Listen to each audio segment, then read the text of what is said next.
নমস্কার বন্ধুরা, মিষ্টি গৃহকোণের একটি ব্লগে আপনাদের স্বাগত জানাই। আশা করি আপনারা সবাই ভালো আছেন, সুস্থ আছেন। আপনাদের আশীর্বাদে আমরাও ভালো আছি। আজকে শনিবার, কালকে তো মা চলে গেছে। এখন সব গিনির দায়িত্ব আমাদের কাঁধে। গিনি এখানে সকালবেলা ঘুম থেকে উঠে পড়েছে, ওর পাপা ওকে ব্রাশ করিয়ে দিচ্ছে। নিজে নিজে ব্রাশ কর গিনি, তুই তো নিজে নিজে ব্রাশ করিস। নিয়ে ব্রাশ করি বলে অটোমেটিক ব্রাশ কিনে দিয়েছিলাম, সেটাও করতে পারছি। কোথায়? এই যে এটা অটোমেটিক ব্রাশ। ওটা চলে না, আমি টিপলে। তাই চলে, এটাও ঠিকই আছে।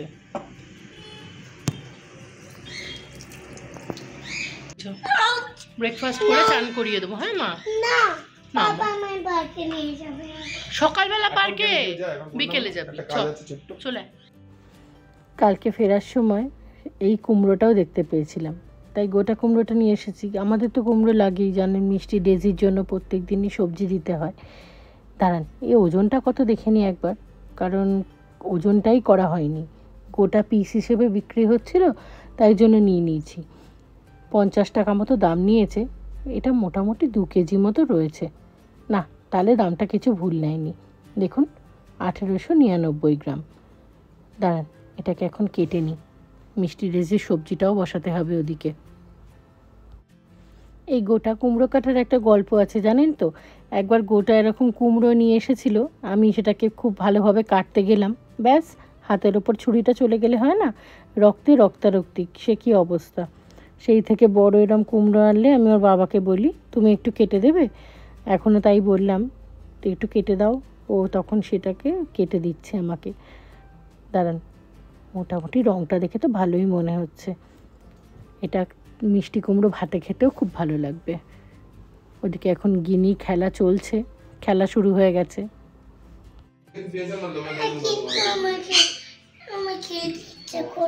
এটা সেই গেমটা আমাকে পুপুই দিয়েছে, তাই তো?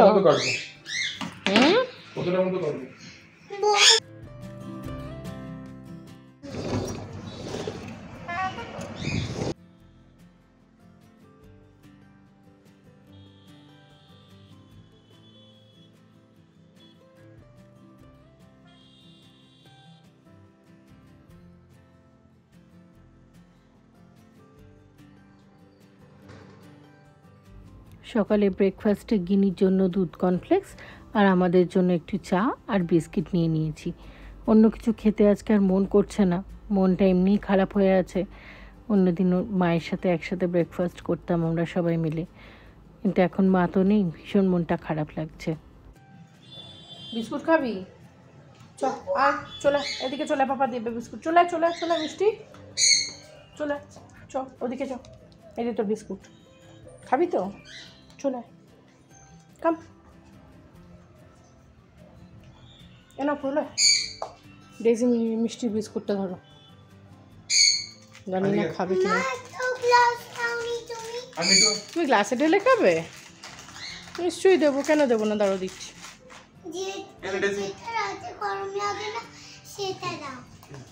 আচ্ছা ঠিক আছে, করে গেছে।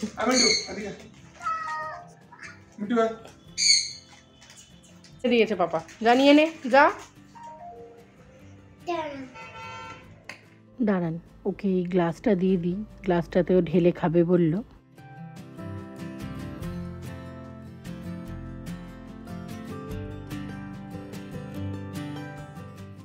আমার বাড়িতে এই পাখিগুলো ছাড়াই থাকে, ডেজি, মিষ্টি, তারপর কিউই, চেরি, ওই 3টে পাখি ছাড়া থাকে না। এখনই আমাদের সাথে এসে সোফাতে বসেছে, তবে ডানাটা কিন্তু সেলোটেপ করে রাখি। ছুটির দিন মানে গিনির নানা রকম কার্যকলাপ চলে, তারই মধ্যে একটি হলো ডেজি মিষ্টির সাথে সময় কাটানো। এখন ডেজিকে নিজের মাথার বালিশ বানিয়েছে, আর মিষ্টিকে মনে হয় পায়ের বালিশ। এখন দেখুন কিভাবে সোফার সাইডে শুয়ে আছে, এখন ওর সাথে খেলা চলছে। বিস্কুট খাওয়ানো হয়ে গেছে ওদের, এদিকে নিজের খাওয়াটা কিন্তু পড়ে আছে। এখন আবার বকুনি দেবো, তখন ওর খাওয়া হবে। ওদিকে প্রলয় চাটাও খাচ্ছে, আমি আর প্রলয় এখন বসে চাটা খেয়ে নেবো। চাটা অনেকক্ষণ করে নিয়েছি, ঠান্ডা হয়ে যাবে।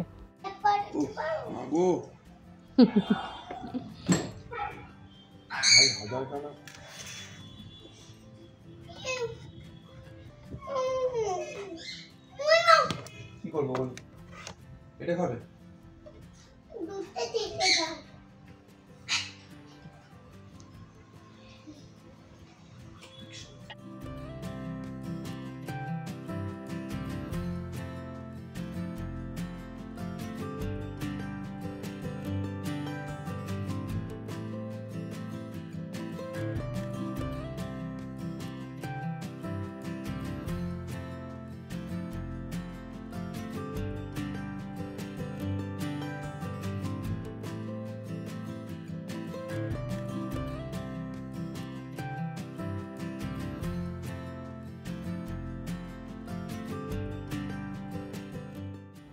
মিষ্টির দুষ্টুমি শেষ নেই। ওই দেখুন বিস্কুটটা নিয়ে গেছে, এখন ওখানে নিয়ে গিয়ে ওটাকে নিয়ে খেলা চলছে। খেলার এত জিনিস থাকতে ও মানে ওকে রাখাটা প্রচণ্ড টাফ।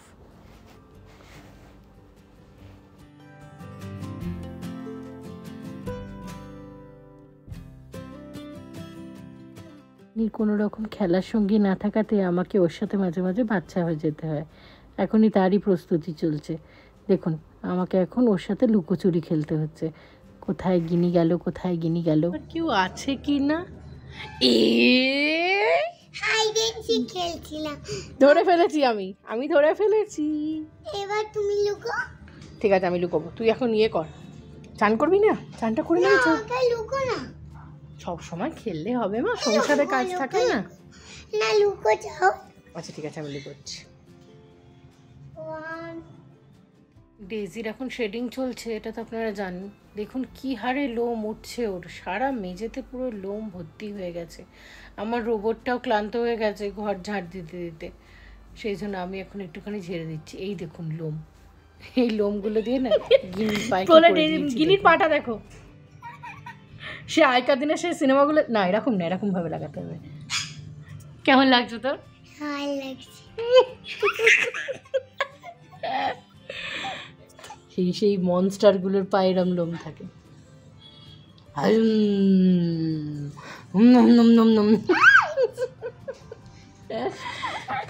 চল আমার পাটা ফার হয়ে গেছে পুরো পা। সুপার মার্কেট থেকে নিলে এই বালি ব্যাপারটা এতটা হয় না, কিন্তু এত বালি এমনিও শাক ভালো করে না ধুলে খাওয়া যায় না। ওই মুখের মধ্যে বালি কিরকির করে, ও খেতে একদম জঘন্য লাগে। কিন্তু একটা জিনিস হয় যেটা হচ্ছে এই রাস্তার ধারে যে দোকানগুলো বসে না, মানে ঠেলাতে, এখান থেকে শাকসবজি নিলে কিন্তু বেশ ফ্রেশও হয়। কিন্তু আমাদেরও তো সময় কোথায় বলুন যে ঘুরে ঘুরে জিনিসপত্র নেবো, তাই জন্য যা পাই তাই নিয়ে নিই। আগের দিন প্রলয় নিয়ে এসেছে, এখানে দেখছি অনেকটা শাক, একদিনে এতটা শাক খাওয়া যাবে না।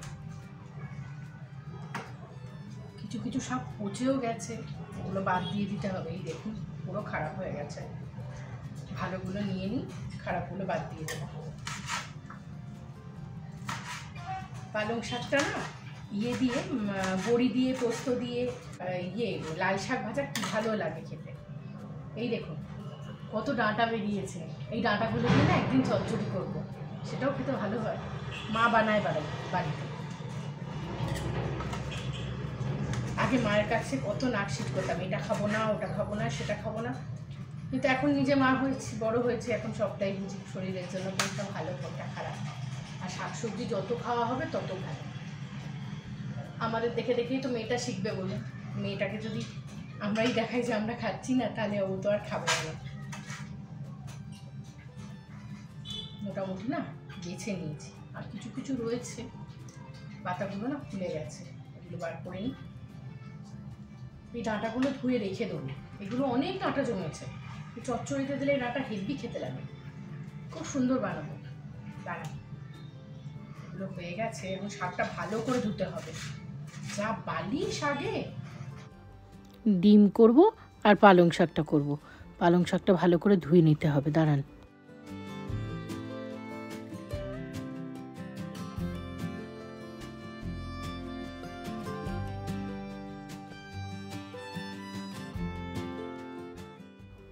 দেখুন কত বালি বেরিয়েছে, এই বালিগুলো ঠিকঠাক করে না ধুলে রান্নায় কিরমভাবে যায়। 2-3 বার করে জল পাল্টে ভালো করে ধুয়ে নিয়েছি, এখন এটা রান্না করতে পারবো।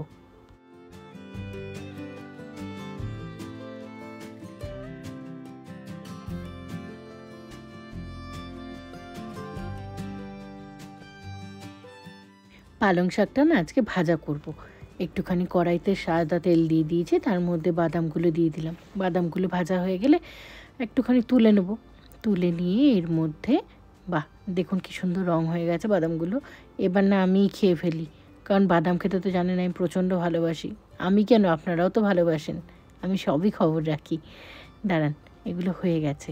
এবার এই যে তেলটার মধ্যে না একটুখানি কালো জিরে ফোড়ন দেবো।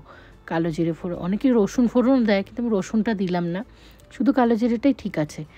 এবার এর মধ্যে যে শাকটা ছিল শাকটা পুরোটাই দিয়ে দেবো। শুকনো লঙ্কাটার ফোড়নে দিইনি, কারণ আপনারা তো জানেন গিনি খেতে পারবে না। এই পালং শাকটাতে কিচ্ছু দেবো না, আমি হলুদ টলুদ দিই না, কারণ অনেকে আবার হলুদ দেয়। আমি শুধু একটু নুন দিয়েছিলাম নুনের মধ্যে, আর দিয়েছিলাম হচ্ছে নামানোর আগে আরেকটু নুন দিয়ে দিলাম, কম হয়েছিল। এবারে না এর মধ্যে একটুখানি চিনি দিয়ে দেবো, অল্প একটু চিনি দিলেই হয়ে যাবে। চিনিটা দিয়ে দেখুন কত জল বেরিয়েছে, এই জলে জলেই সেদ্ধ হয়ে যাবে। আর এই ভাজাটা খেতে প্রচণ্ড ভালো লাগে।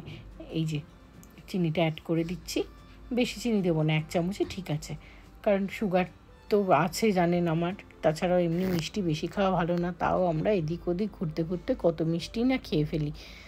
এবার এটা হয়ে এসেছে, এর মধ্যে আমাকে একটুখানি দিতে হবে হচ্ছে পোস্ত। পোস্তটা দেবো, দাঁড়ান একটু বেশি করেই পোস্তটা দিয়ে দিই, কারণ পোস্ত দানাটা মুখে পড়লে বেশ ভালো লাগবে, কি বলেন? দাঁড়ান এটাকে ভালো করে মিশিয়ে নিই। এর মধ্যে এবার ভেজে রাখা যে বাদামটা ছিল দিয়ে দিলাম। বাদাম কিন্তু খাইনি, যতটা ভেজেছিলাম ততটাই রয়েছে।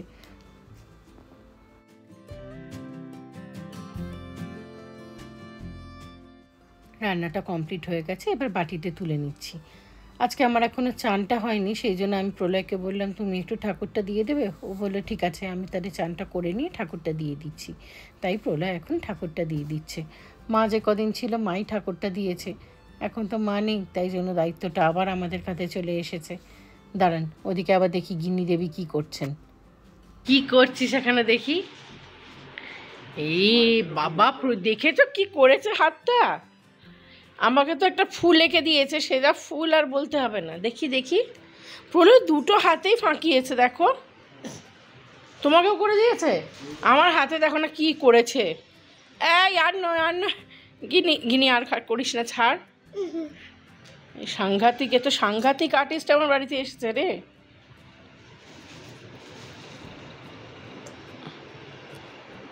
ঠিক আছে, এইটুকুনি হাত ছেড়ে দে গিনি, আমাকে আবার এগুলো পুরোটা তুলতে হবে। এটা কি হলো হাতে? হাসছিস? দাঁড়া পেটাও ভালো করে। স্পিকারটাকে উল্টেছিস কেন? ওটার মধ্যেও আঁকবি নাকি? একদম করিস না বাবা, পাপা বকবে। হ্যাঁ মা, করো না শোনা মা। রেখে দাও পেনটা, রেখে দাও। বাচ্চারা পেন নিয়ে খেলে না। ভালো হচ্ছে।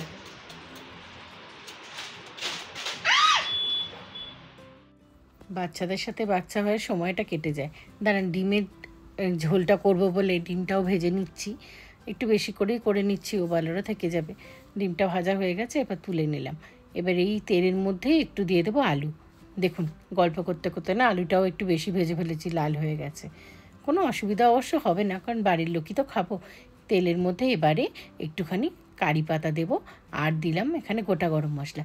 কারি পাতা দিলাম কারণ আজকে হচ্ছে একটু দক্ষিণ ভারতীয় স্টাইলে না ডিমের ঝোলটা বানিয়ে দেখি কেমন হয়। পেঁয়াজটাও ভাজতে দিয়ে দিয়েছি, মোটামুটি লাল হয়ে গেছে।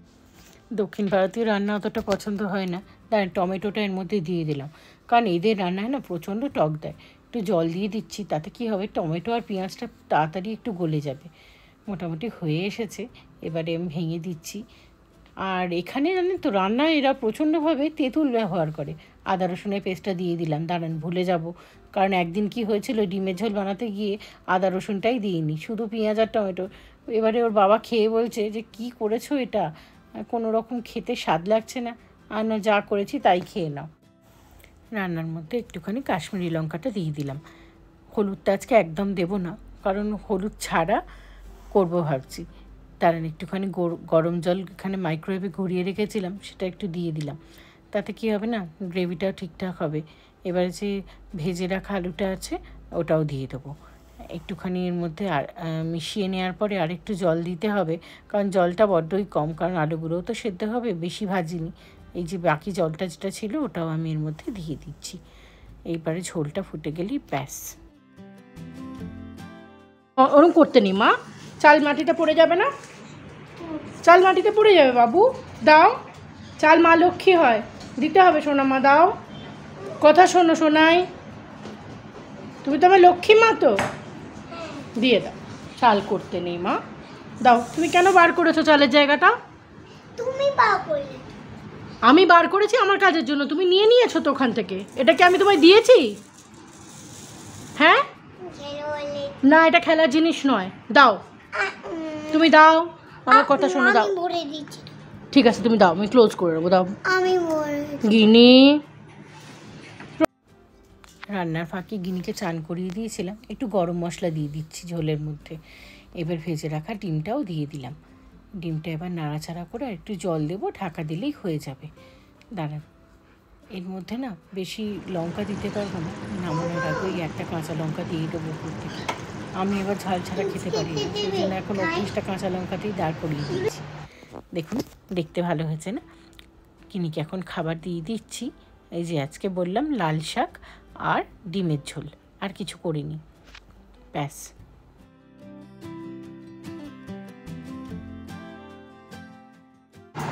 নিজে নিজে খেয়েছি, গুড গার্ল মা। মাখো মাখো, প্রথমে লাল শাকটা দিয়ে মাখো, মাখেছি ভালো করে মেখে মেখে। চলুন গিনিও খেয়ে নিক, গিনির খাওয়া হলে আমরাও খেতে বসবো। আবার নতুন একটা ব্লগে আপনাদের সাথে দেখা হবে। আপনারা সবাই ভালো থাকবেন, সুস্থ থাকবেন।